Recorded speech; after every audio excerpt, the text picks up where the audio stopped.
Hello, everybody, and welcome to Focal Points. I'm Ralph Barker, along with Laura McCullough, your host, and we are excited to be here. We always have different topics to talk about, and sometimes it's hard to choose what topic to start with. But on this session, we're going to talk about America's Christian history. Now, some people don't believe that America was a Christian nation at any time. And you can build a case maybe for either, but there's a lot of documentation that would indicate that it was and is, or maybe not is, now we're post-Christian and probably pagan. I mean, we're not a Christian nation today. I don't believe that at all, even though there's a church on every corner, but... Well, it depends on how you define whether a nation is a Christian nation or whether you define it as a pagan nation, how you would define those two terms, because the argument as to whether or not America was founded on Christian ideals, you have to go to its founding documents. You go to the language of its founding documents. You go to the belief systems of the founding fathers. You go to, the historical accounts of how the nation was governed when it became a nation and even before it became a nation. And that's where I find it incredible that people argue against the idea that it was founded on Christian values, because I'm not aware of any documentation or historical information to the contrary. So what are the arguments against the idea that it's a Christian nation? I'm not sure. I mean, some of the treaties that were made, the Treaty of Tripoli, indicated that we weren't, and that was probably for political reasons. But if you go back to the very early years in America, the 13 colonies, I believe that all of the documents or the original constitutions of those 13 colonies, with the exception of one, which is up in the Northeast, and I can't remember if it's Vermont or who it was, did not specifically, but I can't remember. Didn't mention God or anything else. Many of the others not only mentioned God or Jesus, but actually required certain beliefs in order to hold public office. Like you have to believe in the Trinity, you have to believe in the virgin birth. And you can look that up online. That's not hard to find. Just look up the founding documents of that.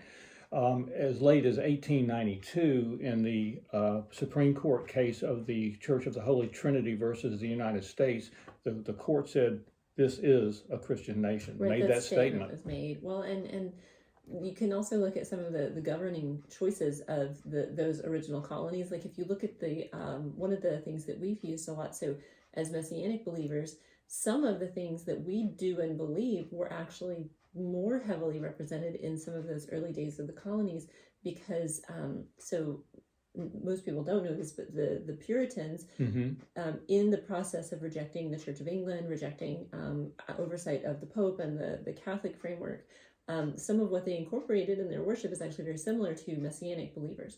And then when you look at the journal entries of the governors of various colonies, they would actually cite chapter and verse of scripture for the decisions that they made. So like when a person was convicted of a crime, say theft, and they gave them a particular sentence, they would quote a verse out of scripture in the journals, in the official records of the colony as to why they were given a particular sentence or punishment, which so then to divest it from the idea that it was in fact founded to be a Christian nation. And you do get into some of the the ways in which relationships with Native Americans were handled, that sort of thing. But that's sort of separate from the governing documents. And so I would say that there is the definite, the things like the Treaty of Tripoli. Thank you, for Tripoli is the exception rather than a strong example. It is, but a lot of people who don't believe in it will use that specifically and maybe a few other things. But we're not saying that everybody in America was Christian. We're not saying all the founding fathers were Christian. They were a sprinkling of deists and Christian and Episcopalians and a little bit of everything else. One thing that's kind of unique, though, that in a survey that was done in like 1776, which I don't know how scientific it was at the time, but it basically said that 3/4 of the people in America who went to church, whether they were Episcopalian or Baptist or Methodist, whatever, were Reformed in their theology. Comparative to their respective denomination? Yes. I mean, like Baptists, if you go to the charter of First Baptist Atlanta, Charles Stanley, not there anymore, but I mean, the original document, it actually has the 5 points of Calvinism in that charter. I've seen it. So they were Calvinists. Now, most Baptists today would not say they are. They believe in once saved, always saved, but not on the same reasoning as a Reformed person would say. That's an episode we still haven't done. Once saved, always saved. Yeah. I'm going to write that one Yeah, down. I mean, that gets into that. I'm glad you mentioned the Puritans. I brought a book with me. I highly recommend. This was an eye opener for me. That's another one. One of these days, we're going to just do a whole thing on book recommendations. Yeah, we are. My library is packed in boxes right this second, so we're going to hold off on that one. Be sure you get the right ones. You may just have a pile of shoes in there. So we're going to make sure you get the right box. Well, that's a better contest, whether I have more books or shoes than whatever it was that we were talking about We're going to prove time. that one day. This is called Worldly Saints, and it's the Puritans as they really were. And they're not like we have been taught or how we've gotten stereotypes. You know, we think of them with their real formal outfits and their hats and their stern faces. Well, you have the phrase puritanical as a negative statement. Very negative. But in this book, you find out that they're fun-loving people. They played a game that was similar to football. I forgot what it was called, but they actually played games. I bet the Native American tribes taught them. They may have. They may have. And they also they would err on the side of grace more than law. You know, we think of them as, cut them in two, that kind of thing. No, they're not that way at all. So this is a book I would highly recommend. Well, the people who started the phrase puritanical were the people of the Church of England and the people of the Catholic faith that were ridiculing the Puritans for the excesses within those particular denominations at the time that they rejected, right? And so the things that the Puritans thought were frivolous were not basic joy and celebration and holidays, and they actually, as I said, they were very similar to some of what Messianic believers do, and that they return to the outline of the Old Testament for holidays and some of their laws and rules and way of governing their communities. But at the same time, they rejected things that they saw as debaucherous. And so the word puritanical was referring to the setting themselves apart from debauchery in the societies that they were coming out of. And so debauchery is another thing that it depends on how you define it. I'm totally against it. I'm totally against it. No SRT on that, just again. That means you're against it, not to do it again, right? That's right. Well, how do you define debauchery?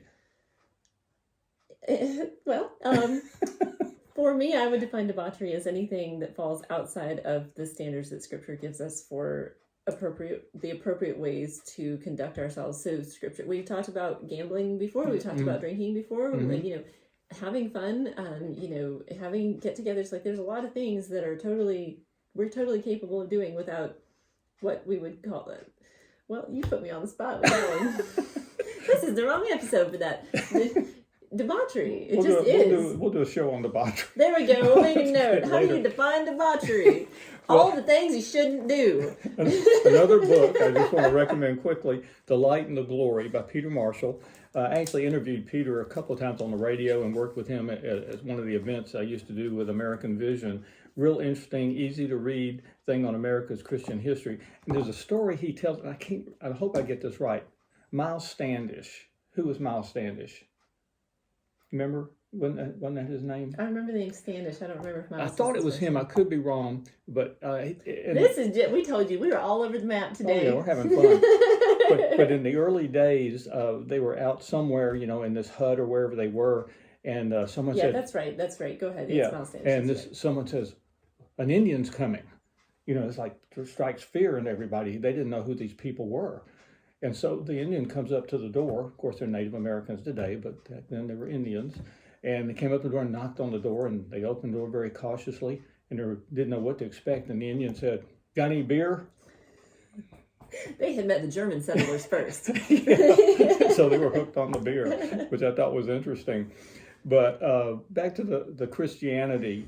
What is this? So what is the light and the glory? What does that purport when it says, did God have a plan for America? What is that? Because this is an interesting thing. I have an interesting perspective on this. So on the one side, I do contend that the founding documents and the intention of the founding principles of our country were rooted in biblical Christian faith. I absolutely contend that. I will too. But I'm interested in the question, Peter Marshall's idea of God's plan for America.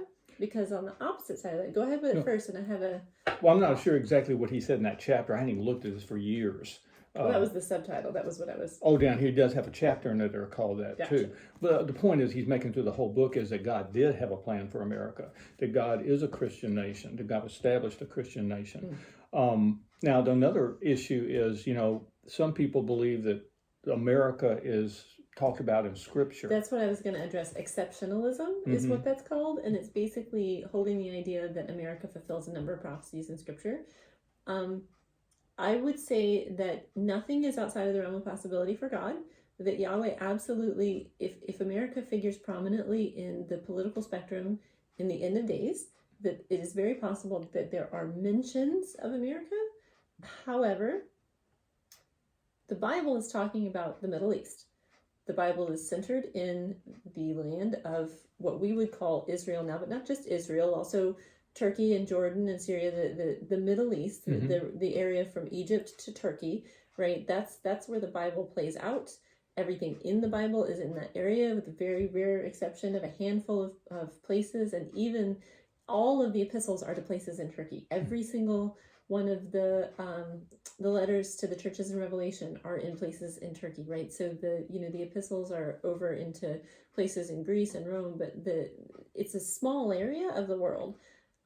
And I think that it's possible that nations like China and Russia factor into prophecy, which would then mean that it's possible that America does. But as far as exceptionalism and taking large sections of Scripture or making America a very central or prominent figure, I think that we as Americans just really want that to be true, but I don't know that there's any way to support that biblically at all.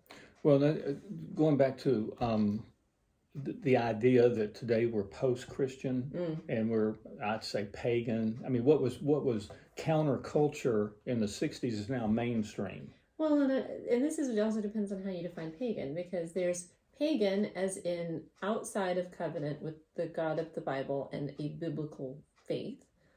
And then there's pagan as in like pouring out drink libations to the moon and doing various things. Kind of thing. And there's plenty of that. And witches, that's what I did before I became a Christian. And so my definition of pagan, I was literally doing shamanistic worship. So my definition of pagan is really, really pagan, and I call myself a pagan. Whereas Christians tend to use a blanket term to refer to anything that is not Christian as pagan. So that's kind of fuzzy. But it was counterculture in the 60s. The things that were just coming out with that. Up until, you may remember, up until the early 90s maybe, when there was some kind of crisis in America, they would call on a religious leader, come on the national news, Billy Graham, up until whenever, and then Jerry Falwell did it for a while. When I came up through high school, and some of our viewers probably remember this, if you were born in the 40s or the 50s, that we prayed in school, we read scripture in school, the Bible was held to high esteem. And now that's certainly not the case. I think there's probably a word for worldliness that isn't necessarily linked to pagan worship, because I consider pagan to be an active worship of gods or forces other than the God of the Bible, the God of Israel. And so I would contend that there's some title for that is worldly. I don't know. Well, there's something there, but it's on in any regard, it's not Christian or Messianic centered. Well, also, you remember recently, in recent years, that people, call 1-800-62 and talk to a California psychic. There's a lot of those. I mean, if I was going to call a psychic, it wouldn't be one in California. I mean, so somebody calls the psychic. Okay, really and truly, my husband. I'll just tell you a true story. So Justin was courted by a very prominent psychic before we came onto a Christian walk, because he was perceived to have psychic abilities or whatever. And he's like, I just want to call him on the phone so bad and just not tell them who it is and wait for them to be like, who is this? And he'd be like, thought you were a psychic. Or be like, go knock on the door of the places where it's like palm readings, and go knock on the door and be like, who is it? And be like, That's funny. We are running out of time for this episode, and we are rabbit trailing all the way around. But we're having fun. I mean, it's working. But another thing is astrology. That was. I'm going to write that down. That's an episode. Well, I was going to say it's interesting because some would say Dr. D. James Kennedy wrote a book on astrology and how it started out as a way for God's people to tell the story of God through the stars. Which is real and biblical. Yes. The Mazzaroth is the Hebrew stars and constellations, what you call the zodiac. Yeah. It is so biblical, and there's such a wealth. Well, we need to talk about that. That That'd be a good show. Well, thank you for being with us today. We hope you've enjoyed the train ride. Like I said, we sit down and we don't know where we're going. To bring us back around, we do believe America is a Christian nation. The Puritans weren't boring, and the America may or may not be in the Bible. That's our conclusions for today. If you have any questions about those or suggestions for other topics, our email is focalpointschannel@gmail.com. Thank you so much for being with us. God bless.